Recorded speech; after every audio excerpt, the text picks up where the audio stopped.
वालेकुम क्लास। आज हम स्टार्ट करें अपना lecture that is nature of variation. ठीक है, आज हम थोड़ा सा लेट हैं, सॉरी फॉर बीइंग लेट, क्योंकि परमिट इशू था इलेक्ट्रिसिटी का, तो इस वजह से ना लेक्चर्स पर रिकॉर्ड नहीं हो सके, तो आपको ना इवनिंग में सेंड हो रहे हैं। इस तरह जो कल हम डिस्कशन करेंगे वो भी डिपेंड करता है परमिट पे। अगर लाइट का इशू ना हुआ तो फिर मॉर्निंग में डिस्कशंस होंगी, और अगर हुआ तो फिर हम इवनिंग में डिस्कशन करेंगे। तो आप लोग एक्टिव रहिएगा, जब भी कोड आया आप लोग ज्वाइन कर लीजिएगा। ओके, स्टार्ट करते हैं नेचर ऑफ वेरिएशन से। वेरिएशन की करैक्टरिस्टिक्स देखते हैं हम लोग। वेरिएशन इज़ इनडिस्पोजेबल, मतलब ऐसी वेरिएशन को हम वाकई में वेरिएशन मानते हैं, या ऐसी वेरिएशन जो हमारे लिए एक्सेप्टेबल होती है। वो कौन सी वेरिएशन होती है जो इनडिस्पोजेबल होती है। इनडिस्पोज का क्या मतलब होता है? एकदम डिस्पोज कर देते हैं ना किसी चीज़ को, ख़त्म कर देते हैं, डिस्कार्ड कर देते हैं। और एक क्या है? इनडिस्पोज, जो ख़त्म ना हो सके, जिसे हम डिस्कार्ड ना कर सकें, वो वेरिएशन क्या होती है? एक्सेप्टेबल। वो एक्चुअली क्या होती है? वेरिएशन। जिसमें हमने लास्ट एपिजेनेटिक और साइटोजेनेटिक पढ़ा ना, तो एपिजेनेटिक क्या है? डिस्पोजेबल है। ठीक है, उसे डिस्पोज कर सकते हैं, मतलब अगर नेक्स्ट जनरेशन में वो वेरिएशन हमें नज़र नहीं आएगी।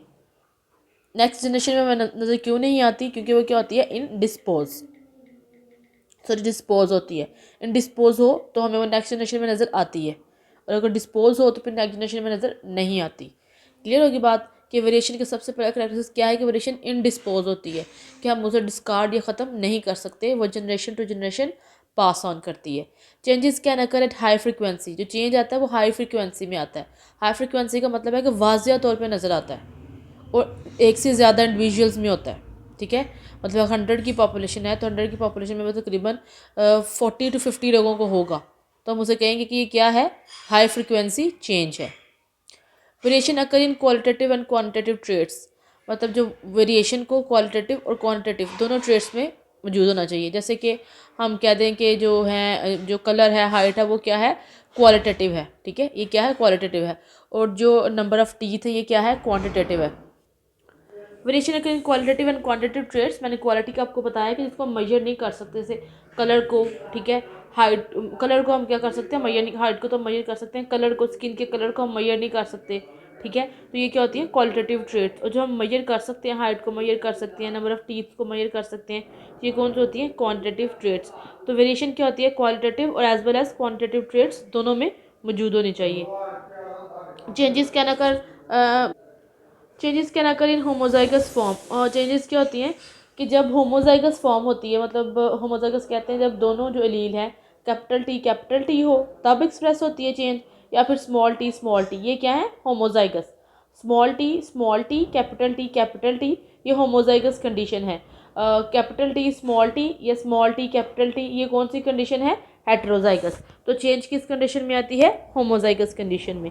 सोमाक्लोरल variation includes whole form of genetic information. Somaclonal variation में क्या होता है? Whole form of genetic information, कि उसके अंदर जो सोमाक्लोरल वेरिएशन होती हैं, उन वेरिएशन के अंदर जितना भी जेनेटिक मेकअप होता है उसकी इन्फॉर्मेशन मौजूद होती है। क्लियर? ये हमने क्या पढ़ी है? करैक्टरिस्टिक्स पढ़ी है वेरिएशन की। ठीक है, हम नेचर ऑफ वेरिएशन पढ़े कि किस किस तरह की वेरिएशन होती हैं। उससे पहले हमने पढ़ा है कि करैक्टरिस्टिक्स क्या है वेरिएशन के, किस चीज़ को हम वेरिएशन कहते हैं। ठीक है, क्या क्वालिटीज़ होनी चाहिए एक वेरिएशन को ये प्रूव करने के लिए कि ये जो वेरिएशन है ये नेक्स्ट जनरेशन में पास ऑन कर रही है। पहली एक बात तो वो इनडिस्पोज होनी चाहिए, कि हम उसे डिस्कार्ड नहीं कर सकते, जनरेशन टू जनरेशन क्या करे? वो मूव करे। हाई फ्रिक्वेंसी की होनी चाहिए, qualitative as well as quantitative दोनों ट्रेड्स में प्रेजेंट होनी चाहिए, और किस फॉर्म में एक्सप्रेस करे? होमोजाइगस फॉर्म में एक्सप्रेस करे अपने आप को। और सोमोक्लोरल वेरिएशन क्या करती है? इंक्लूड करती है सारा जेनेटिक इंफॉर्मेशन। क्लियर? दो तरह की वेरिएशन होती है, एक होती है variability generated due to facts of culture process, और एक होती है this one, variation pre exist in somatic cells of explant. पहले हम देखते हैं variation pre exist in the somatic cells of explant. It is an important variable, ये एक इम्पोर्टेंट वेरिएबल है। Somaclonal variation in tissue culture में be result of pre existing genetic variation, कि जो सोमाक्लोरल वेरिएशंस हैं वो किस वजह से होती हैं कि जब हम एक्स प्लांट यूज़ करते हैं, जब हम प्लांट यूज़ कर रहे हैं जिसको हम कैलस बना रहे हैं और कल्चरिंग करा रहे हैं, उसके अंदर ही कोई चेंज प्रेजेंट होता है। ठीक है, जो एक्स प्लांट है उसके अंदर ही कोई चेंज प्रेजेंट होता है, जिसकी वजह से वो क्या करता है? नेक्स्ट जनरेशन में मूव ऑन करता है, जिसे हम क्या कहते हैं? पॉलीसोमैटी कहते हैं। इस टर्म को हम क्या कहते हैं? पॉलीसोमैटी। पॉलीसोमैटी क्या होती है? Variable chromosome number in different cells of a particular tissue in a mother plant cell. ये जो मदर प्लांट सेल या एक्स प्लांट हम यूज़ कर रहे हैं उसके अंदर क्या होती है? वेरिएबल क्रोमोसोम्स होते हैं, जिसकी वजह से क्या आती है? वेरिएशन आती है। मदर में कॉजेज सोमाक्लोरन वेरिएशन की। ये सोमाक्लोरन वेरिएशन किस वजह से आती हैं? कि जो हम एक्स प्लांट यूज़ करते हैं उसके ही सेल्स के अंदर क्या होती हैं? वेरिएबल क्रोमोसोम्स प्रेजेंट होते हैं। क्लियर? ऊपर अगर आप उसकी हेडिंग देखें, variation pre exist in somatic cells of x plant. ये से क्लियर हो रहा है कि ऐसी वेरिएशन जो कि पहले से ही एक्स प्लांट के अंदर मौजूद होती हैं। क्लियर? और इसको हम क्या कहते हैं? पॉलीसोमैटी बोलते हैं। पॉलीसोमैटी क्या होती है? A variable chromosome number in different cells of a particular tissue in a mother plant may cause somaclonal variation. कि सोमाक्लोरन वेरिएशन जो मदर प्लांट यूज़ कर रहे हैं या एक्स प्लांट यूज़ कर रहे हैं उसके अंदर वेरिएबल क्रोमोसोम की वजह से भी सॉरी उसकी वजह से भी क्या होता है? ये हो सकती हैं variations. Clear? Okay, pre-existing genetic variations have direct relation with the source of explant. Obviously जो explant से variations आ रही हैं उनका connection किसके साथ है? genetic variation के साथ, जो कि पहले से उसके अंदर present है। Tissue culture can be established from any portion of the plant body. Totipotency, अगर आपको याद हो कि हर सेल के अंदर टेंडेंसी होती है डिजेनरेट करने की, ठीक है? तो हम उसे क्या कहते हैं? हम इस चीज़ को यूज़ करते हैं कि टिश्यू कल्चर हम एक्स्टैब्लिश कर सकते हैं कोई भी प्लांट पोर्शन को यूज़ करके। But all portion of plant body do not have the same tissue system. Her plant को हम यूज़ तो कर सकते हैं, लेकिन आप देखें ना कि हर प्लांट का पार्ट एक जैसा तो नहीं होता। अगर हम लीफ का ले रहे हैं तो उसका कुछ और तरह का स्ट्रक्चर है, उसकी और तरह के सेल्स हैं। अगर हम स्टेम के ले रहे हैं तो वो और तरह के सेल्स हैं, रूट के ले रहे हैं तो वो और तरह के सेल्स हैं, फ्लावर के ले रहे हैं तो और तरह के सेल्स हैं, सीड ले रहे हैं इट्स डिफरेंट, पोलन ले रहे हैं वो डिफरेंट है, स्टेमन ले रहे हैं, कार्पल ले रहे हैं। मतलब कि हम सारे प्लांट को पार्ट्स को यूज़ करके प्लांट के टिश्यू कल्चर तो करा सकते हैं, लेकिन सारे जो पार्ट्स ऑफ प्लांट होते हैं वो सिमिलर नहीं होते। Different and different tissue system, different composition of physiological function, क्योंकि उनके फिजियोलॉजिकल फंक्शन क्या होते हैं? डिफरेंट। अगर हम मीजोफिल सेल्स को ले रहे हैं तो उनका फिजियोलॉजिकल फंक्शन क्या होता है? फोटोसिंथेसिस कराना, ठीक है? अगर हम पेटल्स को ले रहे हैं तो उनका क्या होता है? पोलिनेशन कराना। अगर हम पोलन्स को ले रहे हैं या हम स्टेमन कार्पल को ले रहे हैं तो उनका काम क्या होता है? रिप्रोडक्शन कराना। मतलब कि हर प्लांट पार्ट को यूज़ तो हम कर सकते हैं, लेकिन हर प्लांट पार्ट क्या होता है? सिमिलर नहीं होता, वो अपने फिजियोलॉजिकल फंक्शन में क्या होता है? डिफरेंट होता है। As plant cells mature their polarity level tend to change. मतलब अगर कोई भी सेल है वो पहले 2n है, तो अगर वो मेच्योरिटी में पहुंच जाता है तो उसका क्रोमोसोम नंबर क्या हो जाता है? ज़्यादा हो जाता है। मतलब उसकी पोलैरिटी क्या हो जाती है? चेंज होती है। Polarity actually number of chromosome होता है, ठीक है? तो हम कह रहे हैं कि अगर जो यंग होते हैं उनके अंदर पोलैरिटी लेवल अलग होता है। मतलब अगर हम यंग लेवल के ऊपर कोई पोर्शन ले रहे हैं तो उसका पोलैरिटी लेवल ऑब्वियसली डिफरेंट होगा, लेकिन अगर हम उसको किस स्टेज पे जाके ले रहे हैं? मेच्योर स्टेज पे जाके ले रहे हैं, तो उसका पोलैरिटी लेवल क्या होगा? डिफरेंट होगा। It has been observed in tobacco that diploid and polyploid cell exist in equal percentage 5 cm below the apical meristem, while more than 85% cells are polyploid 20 cm below the apical meristem. मतलब अगर हम 5 apical जो meristem है उससे 5 centimetre below जाएंगे तो हमारे पास diploid और पोलीप्लॉयड दोनों तरह के सेल्स होंगे, ठीक है? अगर हम क्या करेंगे? मेरिस्टेम से 5 सेंटीमीटर नीचे, मतलब कि मेरिस्टेम से 5 सेंटीमीटर नीचे के होंगे यंग सेल्स होंगे जो भी न्यूली डिवाइड किए हैं, तो उनके अंदर डिप्लॉयड भी होंगे और पोलीप्लॉयड भी होंगे। लेकिन अगर हम 20 सेंटीमीटर बिलो चले जाते हैं, मतलब कि उसके अंदर ओल्डर सेल्स हैं, तो उनके अंदर 85% क्या होते हैं? पोलीप्लॉयड्स होते हैं। क्लियर होगी ये बात? जो variation pre existing somatic cell of the plant है, ये जो हम वेरिएशन पढ़ रहे हैं कि जो पहले सोमैटिक सेल से एग्जिस्ट करती है, इसमें हमने क्या पढ़ा है कि जो है ये जो पॉलीसोमैटी है इसे हम क्या कहते हैं कि वेरिएशन जो न्यू प्लांट के अंदर आ रही है वो किस वजह से आती है कि जो हम नेक्स्ट प्लांट यूज़ किया है उसके अंदर से ही क्या होते हैं? पहले वेरिएबल क्रोमोसोम्स प्रेजेंट होते हैं, जिसकी वजह से क्या आती है? वेरिएशन आती है। हम वो कह रहे हैं कि वो वेरिएशन क्यों आती है? सबसे पहला पॉइंट हमने क्या डिस्कस किया है कि सारे प्लांट के जो पार्ट्स हैं उसको हम यूज़ तो करते हैं, लेकिन वो सिमिलर नहीं होते, उनकी फिजियोलॉजिकल फंक्शन क्या होते हैं? डिफरेंट होते हैं, ठीक है? फिर हमने बात की है कि जो मेरिस्टेमेटिक सेल्स होते हैं वो मोस्टली डिप्लॉयड होते हैं और जो ओल्डर सेल्स होते हैं वो पॉलीपोलाइड होते हैं। फिर हमने एग्जांपल दी है टोबैको की, कि टोबैको को अगर हम देखें तो एपिकल मेरिस्टेम से 5 सेंटीमीटर बिलो डिप्लॉयड भी है, पॉलीपोलाइड भी है। लेकिन अगर हम 20 सेंटीमीटर बिलो चले जाएं, मतलब ओल्डर सेल के पास चले जाएं, तो वहाँ 85% क्या होते हैं, पॉलीपोलाइड होते हैं।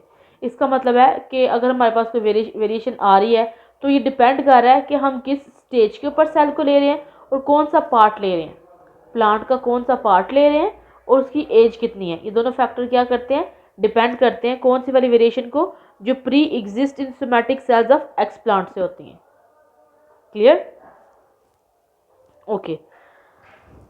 Such differentiation of mature cells may undergo cardiological changes through endoreduplication। अच्छा, अब भी जो बात हम कर रहे हैं कि डिप्लॉयड हो जाते हैं, पॉलीपोलाइड हो जाते हैं, तो ये होते क्यों हैं? क्योंकि हम पहले आपने पढ़ा है, जब हम वेरिएशन पढ़ रहे थे तो हमने उसमें पढ़ी थी एन्यूपोलाइडी, पॉलीपोलाइडी। ठीक है, तो पॉलीपोलाइड हमने क्या कहा था कि पॉलीपोलाइडी होती किस वजह से, ये टर्म यहाँ भी उन्होंने यूज़ की है, एंडोरीडुप्लीकेशन। ठीक है, एंडोरीडुप्लीकेशन क्या होता है, chromosome and interface undergo extra duplication. मैंने आपको ये डुप्लीकेशन को उस दिन एक्सप्लेन करके बताया था कि जब भी कोई सेल डिवाइड करता है तो पहले किस में जाता है, इंटरफेज में। सेल साइकिल की दो फेजेस होते हैं, एक होता है माइटोटिक फेज और एक क्या होता है उसका, इंटरफेज। माइटोटिक फेज में प्रोफेज, मेटाफेज, एनाफेज, टीलोफेज आते हैं। ठीक है, और जो इंटरफेज है, इंटरफेज के अंदर सेल सिर्फ अपने आप को डुप्लीकेट करता है। एक सेल ने दो सेल में डिवाइड करना है तो ऑब्वियसली पहले वो अपना सारा मटेरियल डुप्लीकेट करेगा, डबल करेगा, तो फिर दूसरे में डिवाइड करेगा ना। अपना वाला मटेरियल तो नहीं डिवाइड कर देगा, तो वो तो पूरी तरह से सेल ही नहीं बन पाएगा, तो पहले उसकी डुप्लीकेशन होती है। तो ये जो हम बात कर रहे हैं कि पॉलीप्लॉइड कैसे बन जाते हैं, मतलब जो न्यू सेल है वो तो डिप्लॉइड है, ओल्डर सेल पॉलीप्लॉइड कैसे बन जाते हैं, क्योंकि ओल्डर सेल के अंदर क्या हो जाती है, ये प्रोसेस हो जाता है एंडोमाइटोसिस का और एंडो रीडुप्लीकेशन का। एंडो रिडुप्लीकेशन क्या है, chromosome at interphase undergo extra duplication, कि जब इंटरफेस के अंदर डुप्लीकेशन हो रही होती है तो उसमें एक एक्स्ट्रा डुप्लीकेशन हो जाती है, या किसकी वजह से, एंडोमाइटोसिस की वजह से। और ये एंडोमाइटोसिस क्या है, sister chromatid separate with the nuclear membrane but there is no spindle formation not cytoplasm division. कि न्यूक्लियस तो डिवाइड कर रहा है लेकिन साइटोप्लाज्म डिवाइड नहीं कर रहा। साइटोप्लाज्म डिवाइड नहीं करेगा तो क्रोमोसोम भी डिवाइड नहीं करेंगे। क्लियर? और स्पिंडल फ्यूजन, स्पिंडल फ्यूजन क्या होता है, गिविंग बायन्यूक्लियर और मल्टीन्यूक्लियर सेल। जब एक से ज़्यादा न्यूक्लियस वाले सेल बनते हैं तो वहाँ प्रोसेस कौन सा होता है, स्पिंडल फ्यूजन। ऑब्वियसली अगर एक सेल यूनिन्यूक्लिएट है, दूसरा बायन्यूक्लिएट है, तो एक के अंदर क्रोमोसोम का नंबर हाफ है, दूसरे के अंदर क्या है, डबल है। एक डिप्लॉयड है, दूसरा क्या है, पॉलीपोलाइड है या फिर टेट्रापोलाइड है। क्लियर होगी बात? ओके। उसके बाद है on the other hand meristematic cell in culture frequent remain genetically homogenous and stable. जो मेरिस्टेमेटिक सेल्स होते हैं कल्चर के ऊपर हमें पता है कि वो ज़्यादा इफेक्टिव होते हैं। ठीक है, वो जेनेटिकली क्या होते हैं, होमोजेनस और स्टेबल होते हैं। Polytene cells and high polyploid cells are common in cotyledonary tissues in geranium plant regenerated from root and petiole are more sensitive to somaclonal variation than stem cutting. मतलब अगर हम meristem के tissues ले रहे हैं तो उनको handle करना भी ईजी है, स्टेम को भी हैंडल करना इजी है। लेकिन अगर हम ज़्यादा हाइपोलाइडी वाले टिश्यूज़ को ले रहे हैं या हम पेटियोल और रूट्स को ले रहे हैं तो उनको मैनेज करना क्या होता है, डिफ़िकल्ट। इस सारे टॉपिक है उसके अंदर हमने क्या पढ़ा है कि जो जो वेरिएशन है वो दो तरह से एग्जिस्ट करती हैं। पहले हमने कौन सी पढ़ी है, जो कि पहले से ही प्रेजेंट होती है एक्स प्लांट के अंदर। ठीक है, वो एक्स प्लांट के अंदर कैसे प्रेजेंट होती है वो हमने कहा है कि हम डिफरेंट जो प्लांट है उसके डिफरेंट पार्ट से हम लेते हैं अपना एक्स प्लांट, और हर एक्स प्लांट के अंदर टोटीपोटेंसी तो होती है लेकिन वो फिजियोलॉजिकली डिफरेंट भी होता है। ठीक है, जो यंगर हैं वो क्या होते हैं, डिप्लॉयड और पॉलीप्लॉयड दोनों होते हैं, लेकिन वो डिप्लॉयड ज़्यादा होते हैं, और जो मेच्योर्ड हैं वो पॉलीप्लॉयड होते हैं। ऑब्वियसली हम जिस स्टेज के ऊपर, जिस एज के ऊपर वो सेल ले रहे हैं तो वो डिपेंड करेगा कि वो नेक्स्ट कौन सी जनरेशन बनाएगा। क्लियर? ओके। नाउ है variability generated due to fact of the culture process. एक तो ये है कि पहले से एग्जिस्ट करती है, ठीक है, एक्स प्लांट के अंदर। दूसरी ये है कि जो हम कल्चर प्रोसेस कर रहे हैं उसके अंदर भी कोई चेंजेस आ सकती हैं जिसकी वजह से वेरिएशन आ जाती है। Variation is generated due to effect of the culture process, namely duration of culture, role of plant growth regulator and nutritional stress. कैसे चेंज आ सकती है कि हम उसमें जो यूज़ कर रहे हैं कल्चर का टाइम वो ज़्यादा है कि कम है, कितनी देर हमने उसको कल्चर में रखा है, ये जो ग्रोथ रेगुलेटर हम यूज़ कर रहे हैं उसकी क्वांटिटी ज़्यादा थी या कम थी, या उसके ऊपर कोई न्यूट्रिशनल स्ट्रेस तो नहीं आ गई।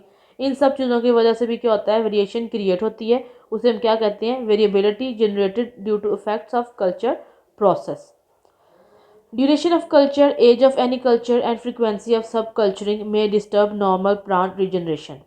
फॉर एग्जाम्पल एक प्लांट को रीजनरेट करने के लिए 2 वीक्स चाहिए, हम उसको 3 वीक्स दे देंगे तो ऑब्वियसली उसमें क्या आ जाएगी, वेरिएशन आ जाएगी।